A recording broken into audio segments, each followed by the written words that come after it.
여기서는 6.25 전쟁과 미국의 원조 그리고 이승만 정부의 외환 규제와 같은 1950년대 한국 경제의 주요 이슈에 관해 살펴보겠습니다.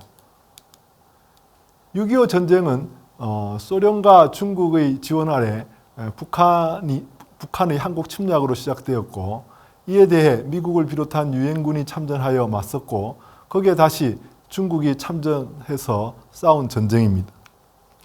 3년간의 전쟁은 휴전으로 끝이 났지만 한반도에 막대한 인적 및 물적 피해를 입혔을 뿐만 아니라 그로 인해 형성된 동아시아의 냉전 체제는 그 후 한국의 진로에 큰 영향을 미쳤습니다.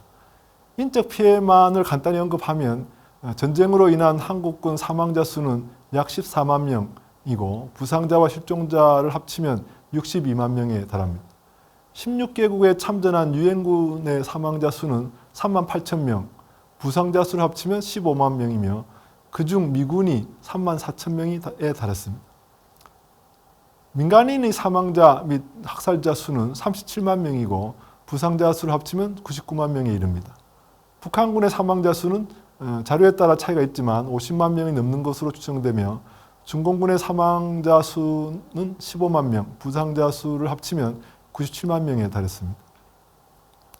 6.25 전쟁으로 한국은 탄생한 지 2년도 되지 않아 지구상에서 사라질 수도 있었던 위기를 겪었습니다.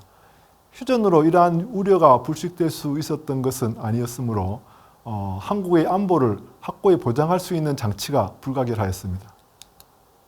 이승만 정부는 그 장치가 한미 상호 방위 조약으로 보고 이를 통해 미국이 한국의 안보에 계속 관여하지 않을 수 없도록 만들고자 하였습니다. 그렇지만 미국은 동아시아 안보의 중심을 일본에 두고 있었고 전략적 가치가 상대적으로 낮은 한국과의 군사동맹에는 소극적이었습니다. 미국과의 군사동맹 없이 휴전으로 가면 한국의 국가적 생존이 어렵다고 본 이승만은 벼랑 끝 전술을 펼쳤습니다. 단독으로라도 북진 통일을 위한 군사행동에 나서겠다고 공언하였으며 휴전협정을 깨기 위해 방공포로를 석방하는 조치를 단행하기도 하였습니다. 이에 대해 미국은 이승만을 휴전의 걸림돌로 보고 제거하는 방안까지도 고려할 정도로 한미 간의 갈등이 첨예화되었습니다. 결국 양국이 한발 양보하는 형태로 한미 상호 방위 조약이 맺어졌고 미군의 한국 주둔이 법적 근거를 갖게 되었습니다. 미국은 이를 통해 한국에 대한 공산주의 세력의 침략 위협을 봉쇄하는 동시에 이승만의 북진 무력 통일 의지도 단념시키는 이중의 봉쇄 효과를 얻었습니다. 그리고 한국군 전력 증강을 위한 군사 원조를 제공하는 조건으로 한국군을 유엔군 사령부의 작전 지휘권 하에 두는 것에도 합의했습니다. 한미 상위 방위 조약을 핵심으로 하는 한국의 안보 체제는 남북의 첨예한 군사적 대치 속에서도 안보에 대한 불확실성을 크게 줄여 경제 성장을 뒷받침하는 데 결정적 역할을 하였습니다. 그 외에도 여러 방면에서 무시할 수 없는 경제적 효과를 가져왔다고 생각됩니다. 먼저 국방비 문제를 들 수 있습니다. 만약 이 조약이 없었다면 한국이 지출해야 할 국방비가 현재보다 훨씬 더 높았을 것으로 생각합니다. 지난 3주차 강의에서 본 국방비 지출의 GDP 대비 비율을 보면 한국은 분홍색 막대 그래프입니다. 6.25 전쟁 직후인 1950년대 중엽에는 GDP의 9%를 국방비로 지출했지만 그 후 현재는 2.5%로 하락했습니다. 보라색 실선으로 나타냈던 일본은 전전에 국방비 지출이 높았지만 전후에는 평화헌법과 미일 상호 방위조약의 덕분에 1% 아래로 떨어져 있습니다. 대만은 한국보다 국방비 지출이 더 높습니다. 한국과 대만이 일본보다 이 비율이 크게 높은 것은 일본과 달리 직접 군사적 대치를 하고 있기 때문입니다. 미국은 전후에 세계의 경찰로서의 역할을 자임하고 있어 전전에 비해 군사비 지출 비중이 크게 높아졌습니다. 그 덕분에 이들 동아시아 국가는 군사비 지출을 크게 낮출 수 있었다고 생각됩니다. 또 하나는 전쟁 이후 고착된 동아시아의 냉전 체제는 중국을 죽의 장막에 가두어 놓는 효과가 있었다는 점입니다. 만약 중국이 죽의 장막에서 좀 더 일찍 벗어나 세계 시장으로의 복귀가 앞당겨졌다면, 그래서 한국이 유사한 조건에 있었던 중국과 치열한 경쟁 속에 놓여져 있었다고 한다면 한국의 경제 성장의 진로나 유형은 적지 않게 달라졌을 것으로 생각합니다. 그리고 미국은 한국의 안정과 부흥을 위해 대규모 경제 원조를 제공하였습니다. 1950년대의 한국 경제는 이러한 원조에 크게 의존하였습니다. 여기서는 이러한 원조가 어느 정도 규모였고 이를 누구에게 어떻게 배분했는지를 살펴보겠습니다. 그것이 50년대 한국 경제를 이해하는 데 흥미로운 실마리를 제공한다고 생각하기 때문입니다. 먼저 원조의 규모에 관해서는 지난 4주차 강의에서 본 그림 4-22를 통해 가늠해 볼 수 있습니다. 거기에서 국의 순수치 경상 이전이라는 항목이 있는데 그것이 대부분 원조로 이루어져 있으며 플러스는 원조의 순유입을, 마이너스는 순유출을 말합니다. 원조의 규모가 1950년대 후반에는 GDP의 7%에 가까운 수준에 달했으며 60년대 이후에는 빠르게 감소했음을 알 수 있습니다. 표 9-1은 1957년을 예를 들어 외환 수급을 보인 것입니다. 거기서 외환 수입 총액 4억 7천만 달러 중에서 원조에 해당하는 증여가 표 C의 분홍색입니다. 증여가 3억 8,900만 달러로 83%를 차지하였고 상품 수출로 벌어들인 외환 수입은 4%에 불과한 걸로 나옵니다. 그리고 외환 지출의 83%가 상품 수입을 위해 지출되었음을 알 수 있습니다. 그리고 정부의 대유엔군 수입, 파란색 표시로 되어 있습니다만 그것도 외환 수입의 9%를 차지하고 있었습니다. 이것은 6.25 전쟁 때 미군이 한국 내에 원화의 지출이 필요할 경우 한국 정부로부터 원화를 대여받아 지출했는데 그 후 그것을 달러로 상환을 한 것을 말합니다. 즉 당시 외환 수입의 압도적 부분은 원조로 들어왔고 대부분이 상품 수입으로 지출되었던 것입니다. 1957년을 예시하였지만 1950년대 다른 연도의 상황도 다르지 않았습니다.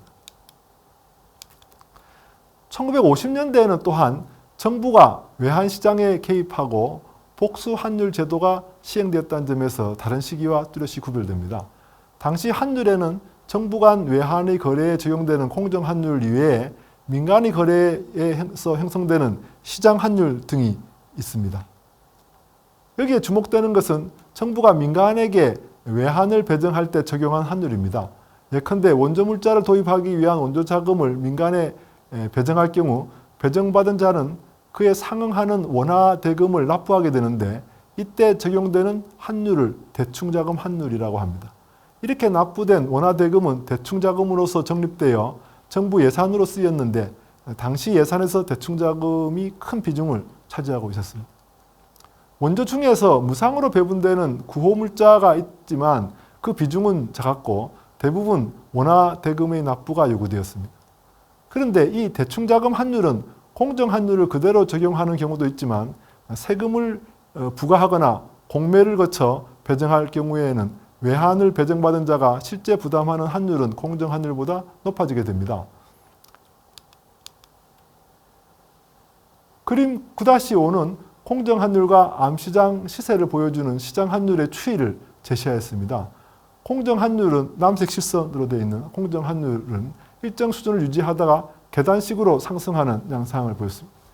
이에 대해 시장환율은 빨간색 실선인데 공정환율보다 항상 높았으며 양자의 비율은 초록색 실선으로 나타냈고 오른쪽 눈금을 보면 되는데 양자의 비율은 50년대에 2배 내지 4배 수준이었던 것을 알 수 있습니다.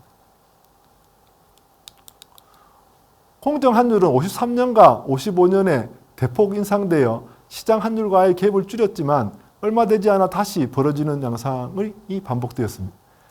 1960년대 이후에 들어오면 환율 현실화가 된 1960년에서 61년 또는 64년에 현실화에 의해 양자의 비율이 1에 접근하였습니다.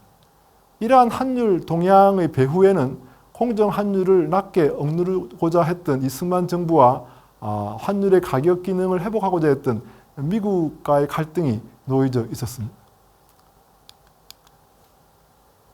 외환 시장에 대한 정부 개입의 효과를 그림 9-6을 이용해서 간단히 정리해 보겠습니다. 거기에서 외환, 즉 달러에 대한 수요 함수 D는 통상 그러듯이 마이너스 기울기를 가집니다. 외환의 가격, 즉 환율이 높으면 외환에 대한 수요량은 줄고 가격이 낮으면 수요량이 높기 때문입니다.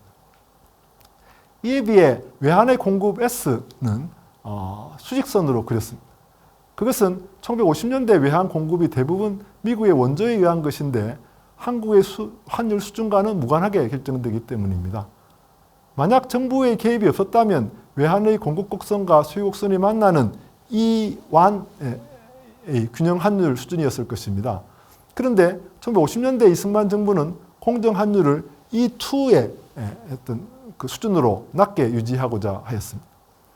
외환을 공정 환율로 배정받은 자들은 그림에서 R2 플러스 R3의 규모의 경제적 지대를 얻게 됩니다.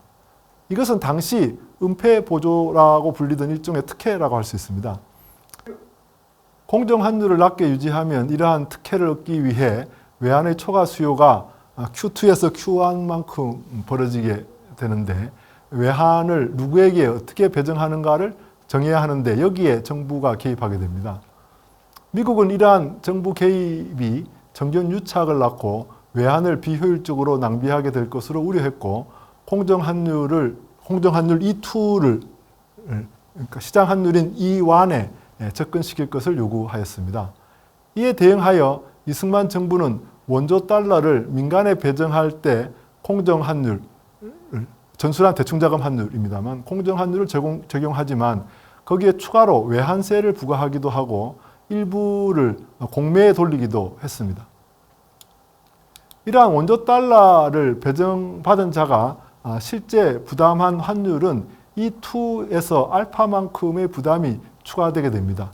그렇게 되면 외환을 배정받은 자가 얻는 경제적 지대는 R3로 줄어들고 정부는 R2만큼을 회수하게 됩니다. 50년대 외환 배정은 이 알파의 수준과 부과 방식을 둘러싸고 매우 복잡한 제도가 시행되었는데 정부의 시장 개입으로 인해 초래된 것입니다.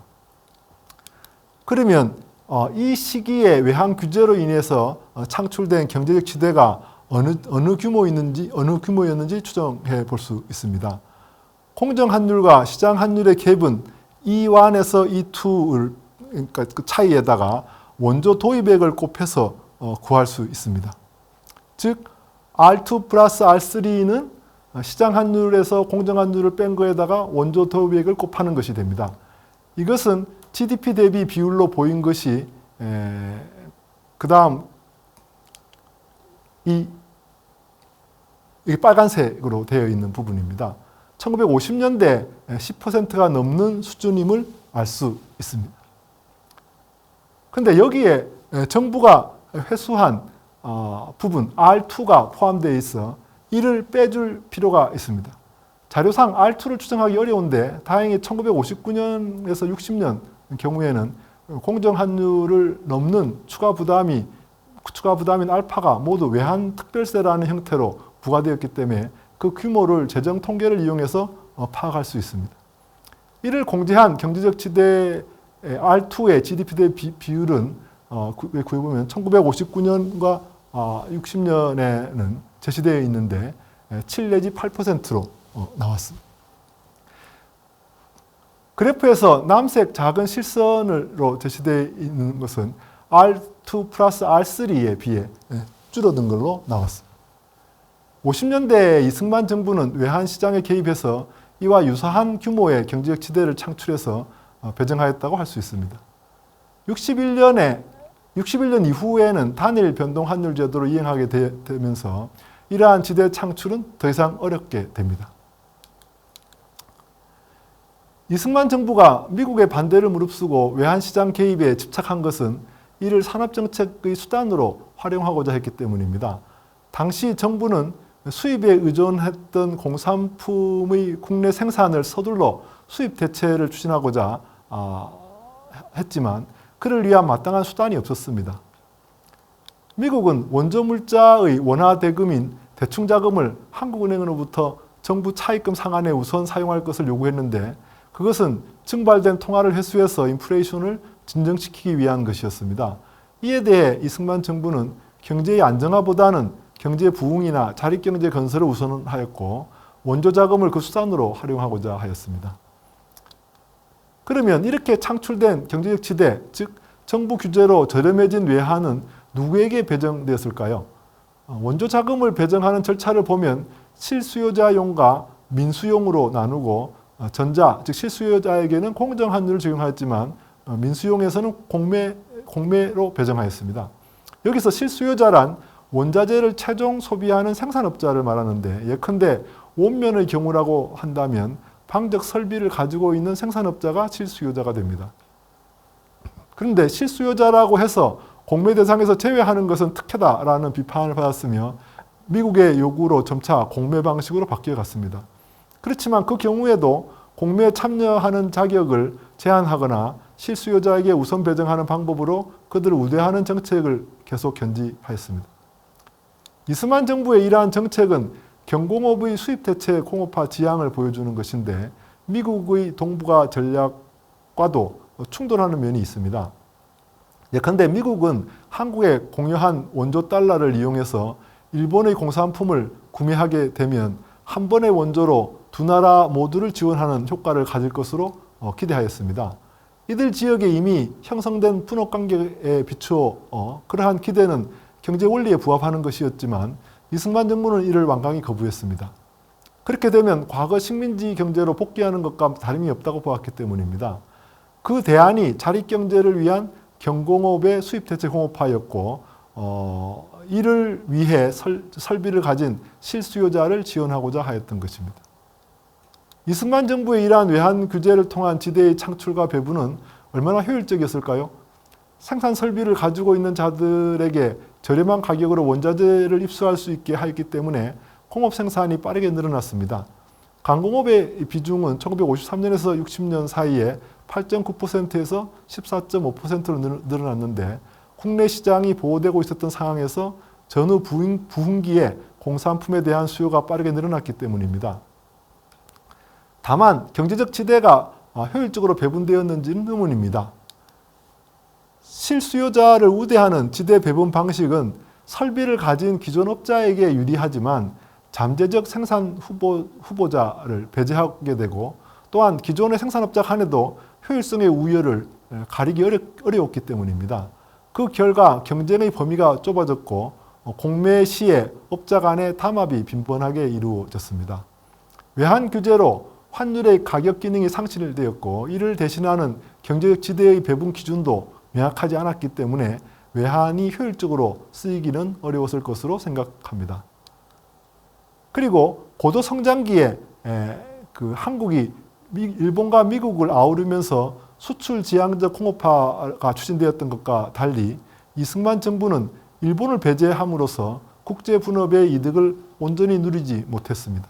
이러한 점에서 1950년대의 성장의 한계가 있었다고 생각합니다.